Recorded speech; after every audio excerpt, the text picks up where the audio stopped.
سب سے پہلے ان لوگوں کا تذکرہ کرتے ہیں کہ جن لوگوں کی دعا اللہ تعالیٰ قبول فرماتا ہے۔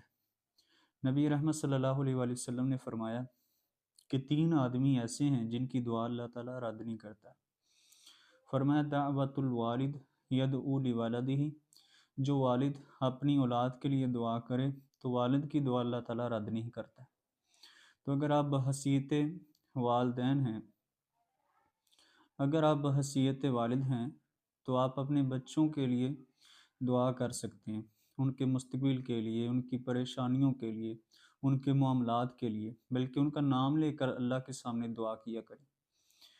آپ اگر والد ہیں تو آپ کی دعا اولاد کے حق میں اللہ تعالیٰ 100% قبول کرتے ہیں۔ اور دوسرا وہ شخص ہے، فرمایا دعوت الصائم، اللہ تعالیٰ روزے دار کی دعا کو قبول کرتا ہے۔ اور تیسرے نمبر پر فرمایا دعوت المظلوم، جو شخص مظلوم ہے، جس پر ظلم ہو رہا ہے، اللہ تعالیٰ اس کی دعا کو بھی قبول فرماتا ہے۔ جس طرح مظلوم بندے کی بد دعا قبول ہوتی ہے، اسی طرح دعا بھی قبول ہوتی ہے۔ اور چوتھے نمبر پر نبی رحمت صلی اللہ علیہ وسلم نے فرمایا جو بندہ حج کر کے واپسی آتا ہے یا عمرہ کر کے واپسی لوٹتا ہے تو عمرہ اور حج کرنے والے کی دعا کو بھی اللہ تعالیٰ قبول فرماتے ہیں۔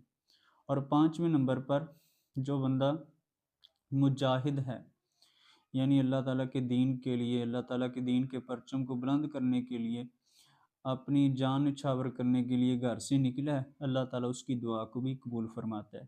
اور 6 نمبر پر جو بندہ مسافر ہے، دعوت المسافر، مسافر کی دعا کو بھی اللہ تعالیٰ 100% قبول فرماتے ہیں۔